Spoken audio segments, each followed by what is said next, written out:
And so it's extremely frustrating for people like you and me when people try to drag us kicking and screaming into some very complex, long-standing battle about a foreign country. I don't focus on foreign countries. It's not what I'm worried about. I'm worried about America and American culture. And that is really, truly my view. And it always has been. Recently, Megyn Kelly and Matt Walsh sat down to talk about the GOP civil war and give their takes on it, revolving around Israel. Are they team Ben Shapiro? Are they team Tucker Carlson? Can you sit this one out? Can you not have a take on that issue when it's so front and center in the American political system? Let's get their takes on that. Please like the video and subscribe to the channel. This controversy is front and center on virtually every right-wing website there is, Matt, and you're right in the middle of it, as am I, in a way, both of us. So how are you looking at this?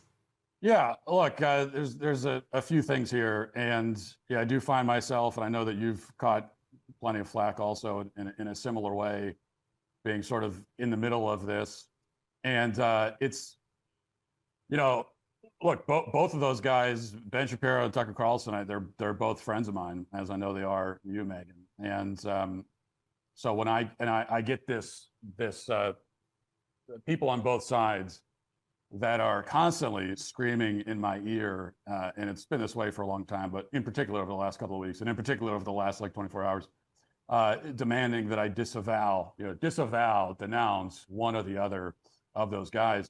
Yep. And I'm just not going to do that. It's just not ever going to happen. I mean, not ever. It's not ever going to happen. And is that because I agree with everything that either one of them say? No. I mean, we don't have to agree on everything at all. We can have disagreements. We should have disagreements. As you pointed out, Megyn, we've talked about some of this stuff at the Daily Wire. I've talked about it with Ben. We've had these like debates in the open. So yeah, we can have disagreements, but when it comes to disavow, condemn, denounce, that's an entirely different thing.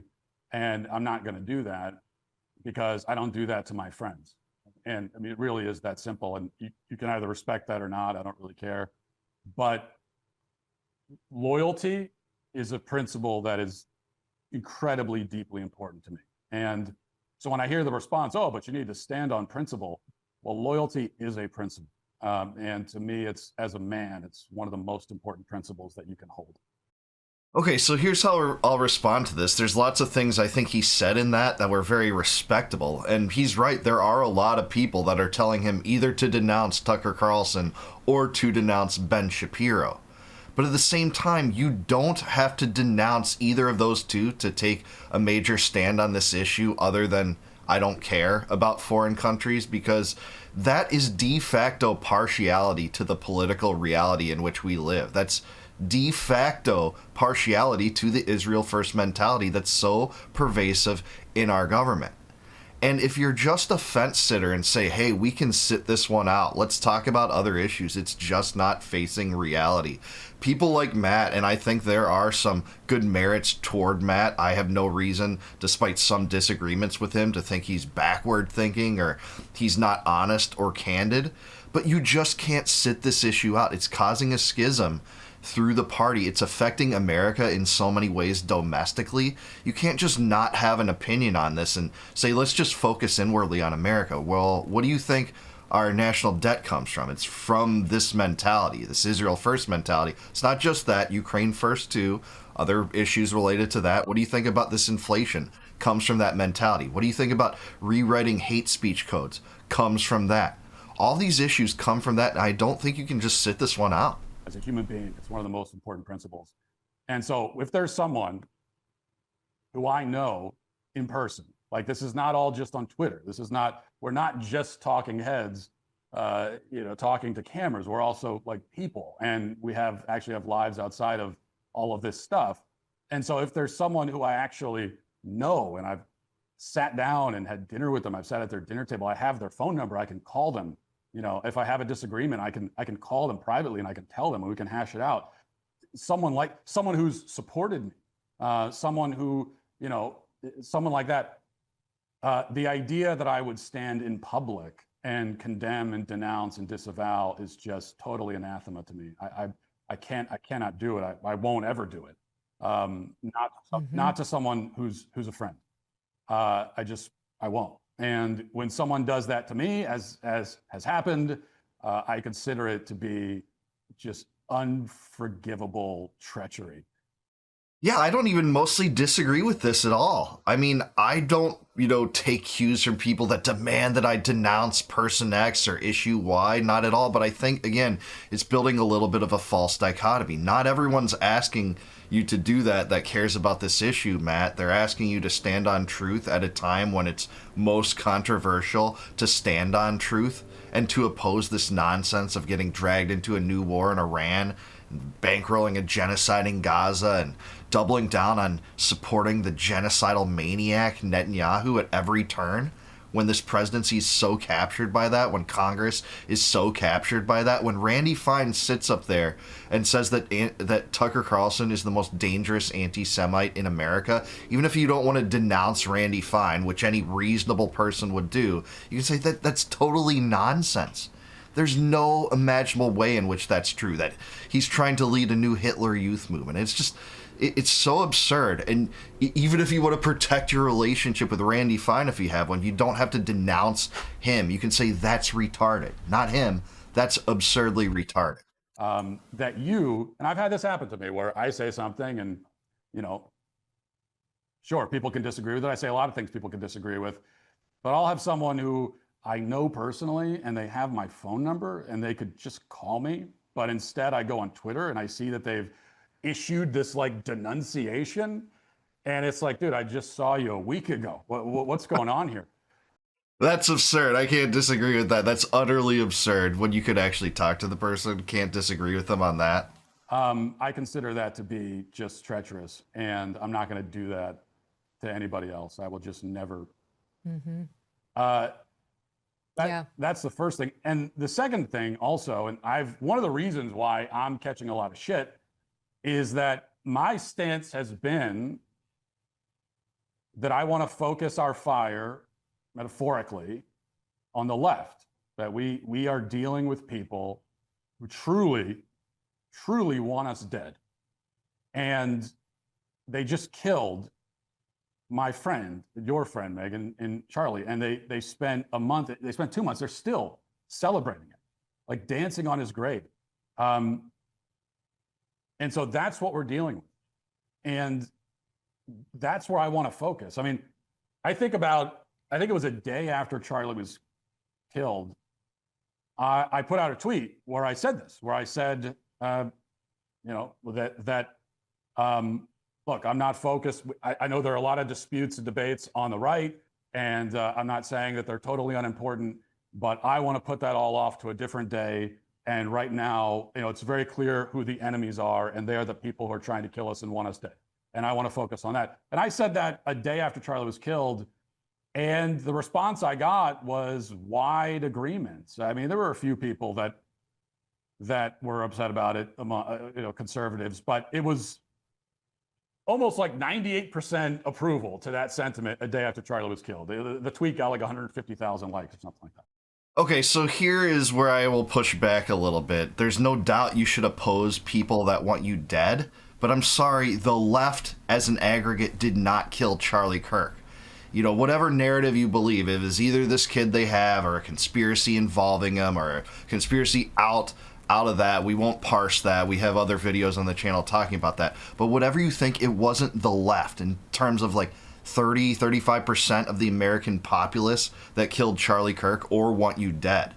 And yeah, it's right to oppose people that want you dead, but the way our justice system works is only those that actually commit crimes are prosecuted for crimes. And it's not the entire left. Actually, and I hate to give them credit on anything, but the Democratic base, the Democratic politicians in general, no one supported this slaying. No one of prominence in kind of elected office. There were tons of people out on social media, maybe for clicks, maybe it was genuine joy and adulation. That's sickening in either case. We're celebrating it, but it's not the vast swath of the left in America.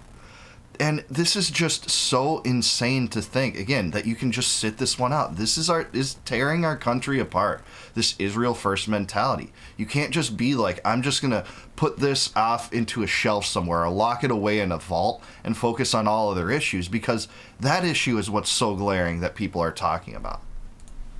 Well, I said the exact same thing only a month later, just the exact same sentiment, almost verbatim, certainly the same idea.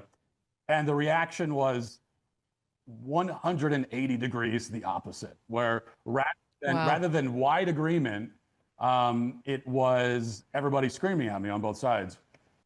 I love everything you said. I totally endorse and agree with all of it, Matt.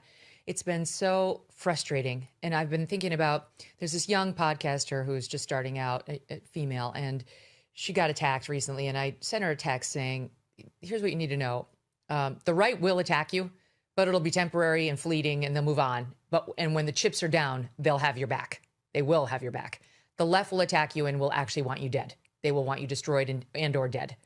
So just these sweeping generalizations, man. I'm not saying it's not true about some individual leftists. Like, they just talk about this as a complete collective. I thought you were against identity politics, and you're ascribing this to like an entire swath of the American people. And by the way, I'm no leftist. I hate leftism. I'm a right-wing libertarian. But this mentality is bringing us to this kind of position where everything's based on identity politics, putting people into groups. When it comes down to it, society is built on individuals. That's the building block. And just these sweeping generalizations don't help anyone. They don't help your cause at all when you're saying these things and then other people hear it and respond to them saying, hey, they call us all the enemy. They say we all want them dead. And, you know, it doesn't behoove anyone to do that. I'm sorry. Well, it's like we have squabbles over on the right, but when push comes to shove, we tend to back each other. You know, and I was talking about this, I think, recently with Ben, even. You know, you and I, we've had our dust-ups around, like, women, that kind of thing. But you've always had my back in the big picture, and I have yours, too.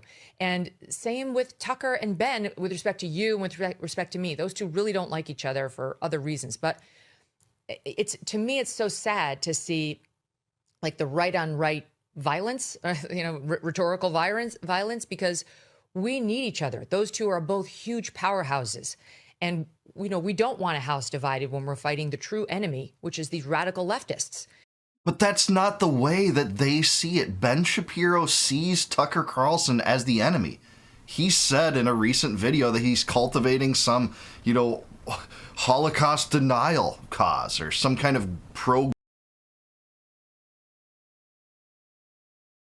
by the way, pushing back about some things he said, saying, hey, that's not Christian. And by the way, a lot of good critics of Israel are Jewish. He cited Jeffrey Sachs.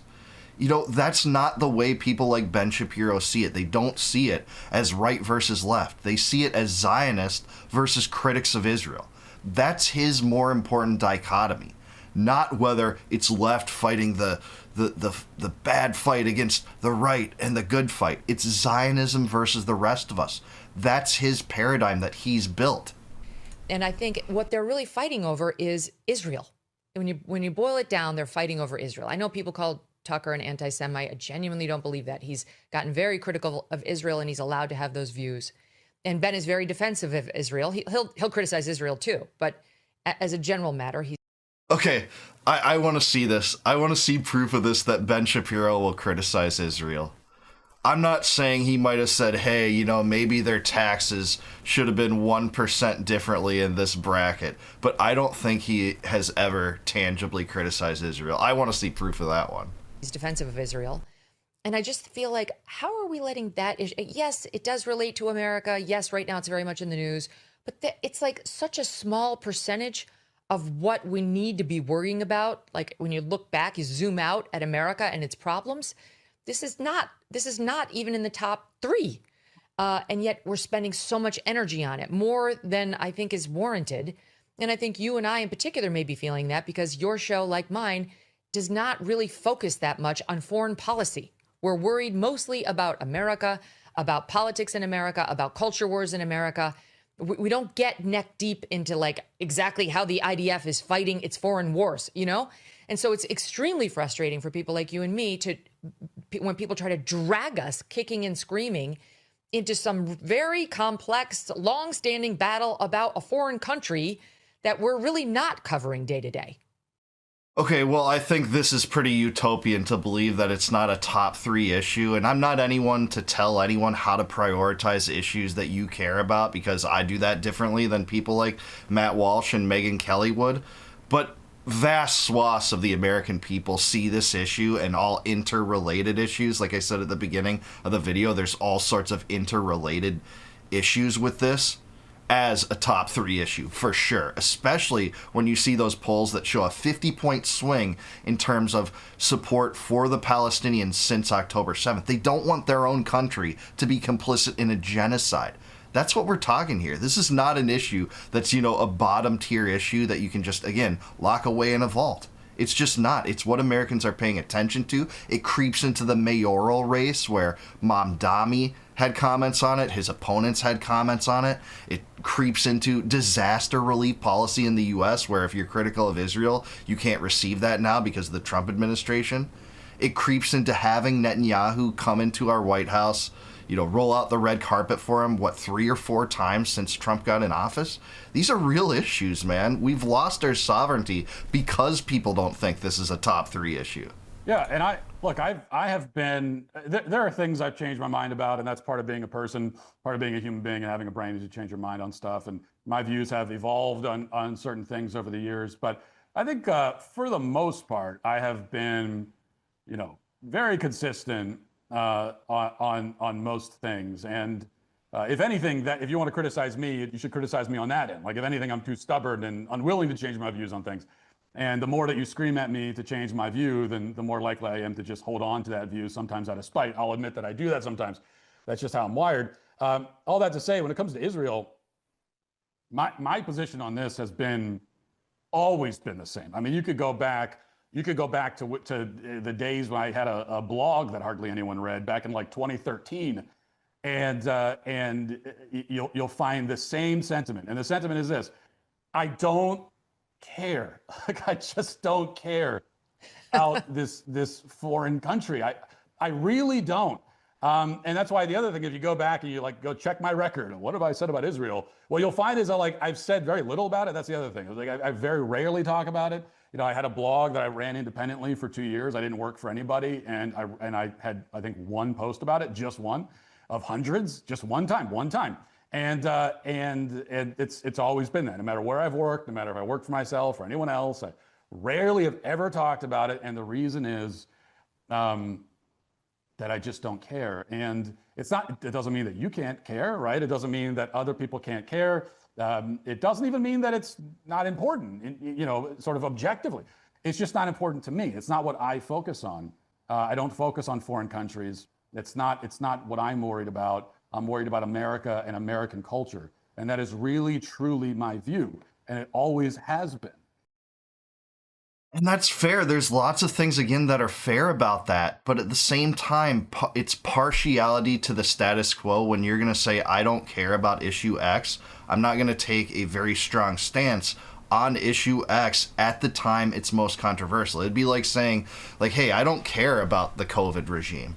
I don't care about the government's response to that. The religious worship restrictions, closing down businesses, having curfews and, assembly rights violations, and you have to wake up and listen on your radio to see if your governor is giving you permission to leave your house that day, or not getting whether or not you need to have vaccine mandates. Those kind of questions completely caused upheaval in our society. And to say that I don't care about that issue, that just defers that power to the status quo operators of those policies. The same thing is true with Israel.